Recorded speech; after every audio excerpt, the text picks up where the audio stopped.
Picture this: Verstappen is gone from Formula One, and Lambiase is gone from Red Bull, not one after the other, at the same time, because the thing that kept them both there, the ability to win, to dominate, to operate at the absolute ceiling of what this sport can offer, is no longer there in 2026, and the sport they are being asked to compete in is no longer the sport either of them signed up for. That is not a prediction dressed up as a headline. That is the conversation happening inside and around the Red Bull garage right now, and it is landing in the same week that Formula One drivers across the paddock are being contacted by tax authorities in a coordinated crackdown that nobody saw coming, and that legal teams across the sport are now scrambling to respond to. Two stories, 1 week, and together they raise a question about Formula One in 2026 that is becoming impossible to ignore. How much can one sport absorb before the weight of it starts to show? Subscribe to F1 Race Report right now. Gianpiero Lambiase has been Max Verstappen's race engineer since 2016, 10 years, 4 world championships. The communication between them has become one of the most distinctive dynamics in the sport. Calm when everything is going wrong, precise when the information matters most, built on a level of trust that cannot be replicated by pointing a different engineer at a headset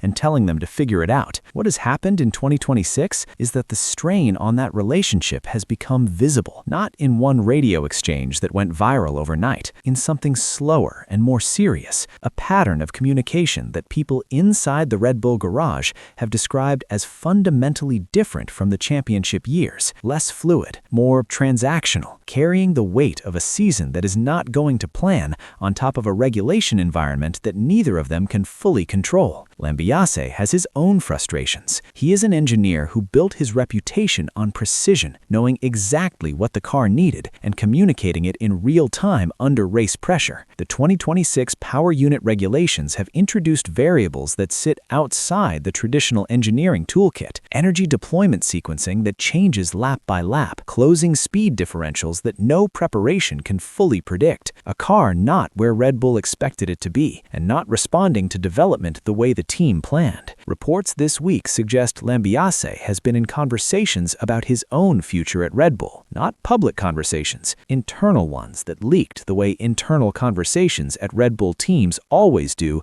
when they reach a certain seriousness. The suggestion is clear. If Verstappen leaves and the conditions driving that departure remain unresolved, Lambiase's motivation to stay at Red Bull without him is not what it once was. That is the part that should concern Red Bull most. Losing Verstappen is a competitive catastrophe. Losing Verstappen and Lambiase together is a structural one. Now, the tax story, because this has been reported in fragments, and the full picture is more serious and more coordinated than any single report has captured. Formula One drivers are among the highest paid athletes in the world. The structures through which they manage that income have been sophisticated for decades. Residency arrangements in low-tax jurisdictions, image rights companies in favorable territories, sponsorship income routed to minimize exposure in countries where the commercial activity actually takes place, standard operating model for global high earners. None of it's secret. What has changed is the appetite of tax authorities to keep treating those arrangements as acceptable. This crackdown is not one country acting alone. It's a coordinated effort across several European tax authorities who have been sharing data and building cases over years, and that work is now moving into an active investigation phase. The specific focus is the gap between where drivers claim residency for tax purposes and where they actually spend their time. Formula One's calendar creates a unique problem here. 24 race weekends. Add testing, simulator sessions, sponsor commitments, and factory visits,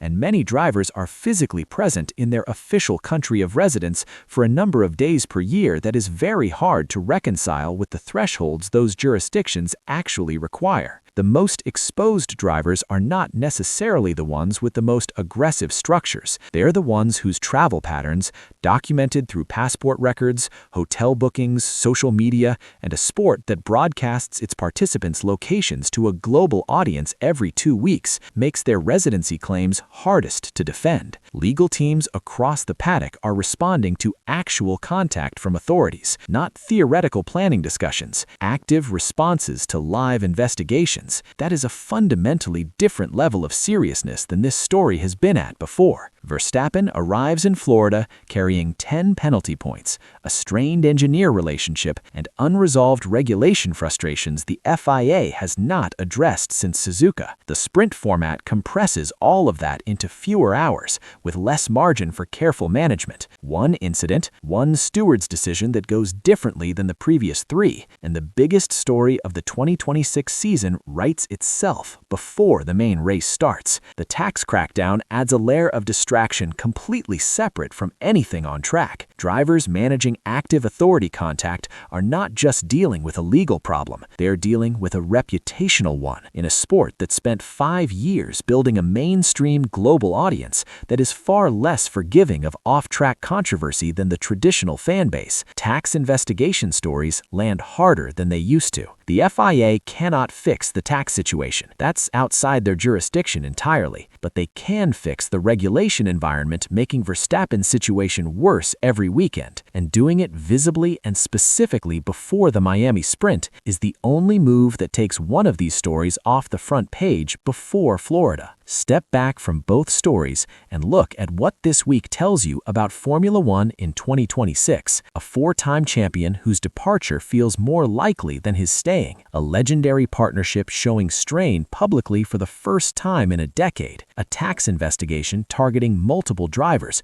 across multiple jurisdictions, a team that abandoned the current season for the next one, a governing body that admitted its own rules contributed to a 50G crash. Any one of these dominates the conversation in a normal season. In 2026, they are arriving simultaneously, week after week, in a sport running a 24-race calendar while trying to manage them all at once. Formula One is not broken. The racing is real, the talent is extraordinary, the global audience is at an all-time high, but a sport absorbing this volume of serious off-track stories in the opening phase of its most important regulatory era needs leadership operating at a level of clarity and decisiveness that has not been visible yet this season. Miami is the next opportunity. It needs to be used. Drop your take in the comments. Do you think Max Verstappen exits Formula One before Lambiase leaves Red Bull? And how serious is the tax crackdown situation for the drivers involved? Subscribe to F1 Race Report for this conversation every single week. Like the video, hit that subscribe button, and I will see you at Miami.